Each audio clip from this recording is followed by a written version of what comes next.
A father was killed in a road rage incident in front of his kids. Check it out. This is just an awful case and a reminder to be careful when dealing with strangers on the road.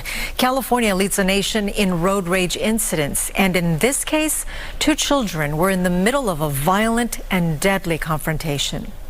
It's just very hurtful. You know, it's just a huge loss for our family. Huge loss. Crystal Harris is devastated after her 37-year-old brother, Aaron Byron Harris, a father of four, was involved in a deadly road rage incident. I would say don't risk your life, going after someone to get, information or anything. It's not worth it.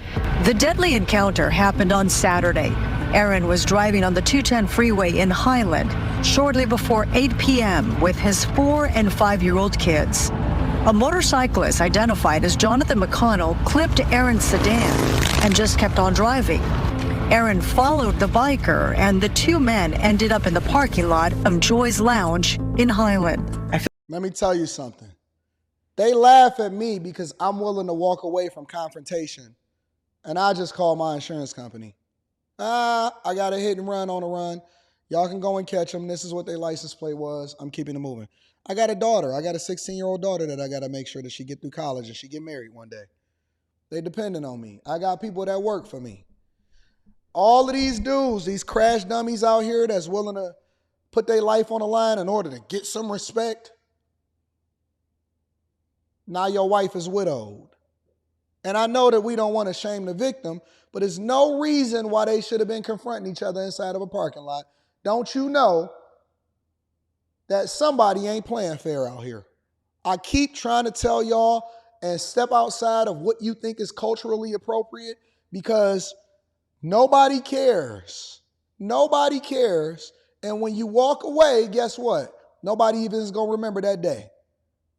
I got videos on my channel where I was willing to walk away and people was trying to confront me and say, Anton, you should have crashed out. You should have knocked him out. If he'd have got in my vicinity, I'd have did this. And that's why some of these dudes is in jail today. That's why I'm over here running up the bag and they in jail today. Now, because see, I'm not going to explain it and I'm not going to talk about it the way that you want me to talk about it. I'm not going to sit here and just say rest in peace. We're going to have to learn from these situations as to not do what they do so that we can have better results. He got a woman that's sitting here talking on the news. Two children got clipped up in front of his kids. Regardless of whether or not he was right, we as men can't afford to then make bad decisions that ultimately is not going to lead to the best situation for our family. We're going to have to be thinkers. That's what they want you to do. They want you to react emotionally. People want you to react emotionally so that they can use it as fodder and they can share it on Instagram and TikTok. Then you're going to be forgotten tomorrow. Meanwhile, your widow ain't got no way in order to provide for herself and your kids is without a father. I don't have to sit here. I had a dude threaten me last weekend. He said, man, I will drive to your city and meet up with you. Now, let's say, for example, that it was a meetup. And anything could happen. Anything could happen, right? It could be a scrap. It could be a bad situation for somebody else. No telling what could happen. It's only honest to God, it's only two different outcomes. You know how Doctor Strange on Avengers Infinity War, and he went in and he did his thing and he said, oh, and then he fell? Some of y'all don't remember that scene. And Iron Man and all of them, Robert Downey Jr., that they walked up, and Spider-Man said, what did you see? He said, it's only one way we can win this thing. It's only one way we can win this thing. And he was in there, he said, I looked at 10 million possibilities of what could happen. It's only one way we can win this thing. That's what I do every single day when I'm interacting with people. I assess the situation, I look at the threat, and I say, you know what? This can only go three ways. Either A, somebody gonna get locked up. B, somebody gonna go to jail because you know you're gonna pull out a pistol. Or C, I could walk away and I could live to make sure that I take care of my daughter another day. I could live to take care of my daughter another day. So while he was over there driving to Detroit, I was flying to Houston in order to go to a meetup. I said, come on, Cleveland, send me an email. I'll give you an address. Gave him an address to the police department, and then I was flying to Houston to go to a meetup.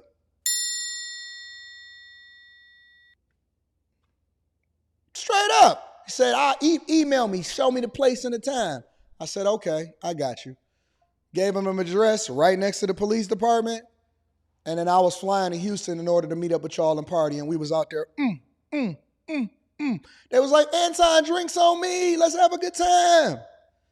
And we was partying, having a good time, exploring the city. You dummy. Hey, man, a married man. Jesus Christ. Think about more than just yourselves. I feel like the person on the motorcycle led him to his death, to be honest. A confrontation between the two men escalated into a gunfight, and both died. Both of them died. The motorcyclist died. Oh, see, I didn't know the twist in this case. We got to see the rest of this. In horror were Aaron's young children.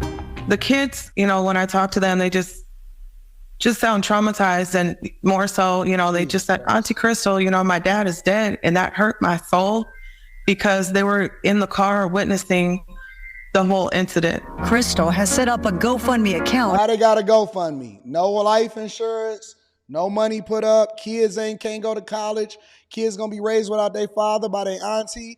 Now they gonna be getting student loans, asking Biden and Kamala Harris and Trump for student loan forgiveness, and the world keeps turning. Now they're gonna be making TikToks. Hopefully they're not making TikToks talking about it ain't no good men out here. I don't know what's going on. And then I'm gonna be like, hey, what are you doing? Shout out to Chris James. I appreciate you. I'm gonna be reading that super chat shortly. It's stupid. They both can't even live to tell the story. All because somebody could. Dumb, man. It's just dumb. We gotta do better, y'all. We gotta do better. In addition to that, remember that viral flash mob where they walked in and they were stealing everything inside of I think it was a Saks or something like that? Well, those people have now been sentenced, and they're estimated to have caused at least $1.7 million in problems and stealing and all of that type of stuff. Take a look. Nearly a year after this happened, the thieves responsible for a series of smash and grab robberies in Southern California learned their fate. You will recall that shocking flash mob robbery at the Nordstroms at Westfield Topanga Mall last summer. Well, tonight, California Attorney General Rob Bonta announces the sentencing of several people involved. I think anyone who saw that footage can agree it was disturbing and shocking and unacceptable. And it's hard to watch, much less imagine what it would have been like if you, your children, your loved ones, family members were innocently shopping during those moments. Bonta speaking today at LAPD headquarters. 5 men who took part in this crime have pleaded guilty. Their sentences range from anywhere from 4 to 10 years in state prison. 3 more. We're not worried about it. They'll be out tomorrow. And it was way more than 5 people that was in this building, so where the rest of them? I want them all arrested, and I want them all in jail. Last but not least, a man is wanted for basically going on TikTok and looking at these videos where people were showing you how to steal from self-checkout machines, and now he wanted. A man is wanted by police in Georgia, accused of using a hack that he saw on social media to steal from self-checkout machines. Police say that the man tricked the machines into giving him extra cash.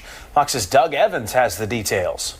Here's Walmart surveillance video of the suspect Noonan police are trying to identify. Investigators say he and others apparently learned a trick on social media. Hold on, homie didn't even scan that. He just threw that right in the bag. Give me a second. Let me back that up. What we do on the Millionaire Morning Show is we don't just go off of what it is that they present to us. We look at the details. He was pretending to be on the phone. We know that when you on the phone like this. Yeah, man, so. And there ain't even nobody on the other side. He walked up, usual suspect, braids or dreadheads, you know what I'm saying? White socks, black Air Force Ones. Here's Walmart surveillance video of the suspect Noonan police are trying to identify. Investigators. Okay, so allegedly he did scan it. He scanned it. Say he and others Or maybe he apparently didn't. learned a He didn't trick on scan social nothing. media The screen ain't even that has changed. cost Walmart He stores scanned one thing. nationwide millions of dollars before it got fixed, and it is fixed. But Noonan police say this guy got away with thousands of dollars from Walmart stores in Noonan, Peachtree City, and Fayetteville. And there's a vulnerability with the point of sale machines that he was able to exploit and get basically double his money. He would do a transaction that was canceled about halfway through, and by the end of it, the point of sale machine would give him double his money back, and he would leave. Posted information how to trick the Walmart checkout machines into giving cash back on certain types of purchases. Police say in South Metro Atlanta, this guy apparently was not the only one observed doing it. So here's the key, y'all. Here's the key. First of all, of course we knew it was in Atlanta. Atlanta is the home of where they just had the Meg Thee Stallion concert, all right, with Quavo up there telling y'all that y'all should vote for Kamala Harris because it's for the culture. That's number one. Number two, y'all letting TikTok, these people on TikTok get y'all arrested and getting records. Now you can't get a job and you're going to be blaming it on the system. And here's number three, multiple different people did it. And I cannot understand for the life of me. Let's say hypothetically you do it one time and you get away with it. And maybe you do it a second time and you get away with it. Why do y'all got to do stuff until you get caught? Why do you do it why you can't just say, you know what? Woo! Got away with that one. I remember in my youth, let me not tell that story. Anton trying to get $30 million. I'm not going to tell that story. But my point is that why do you do it to where I got to get thousands? Now it's becoming a career. Now you a career criminal. Now you stolen over the threshold in order for it to go from a petty theft into a felony. Now you want it. They got your information inside of the system because you're swiping your card. And they got you on camera. And now you got a felony on your record and you can't get a job. Now you're talking about becoming an entrepreneur and you want to be a YouTuber. Ladies and gentlemen, that's your Quick Hits.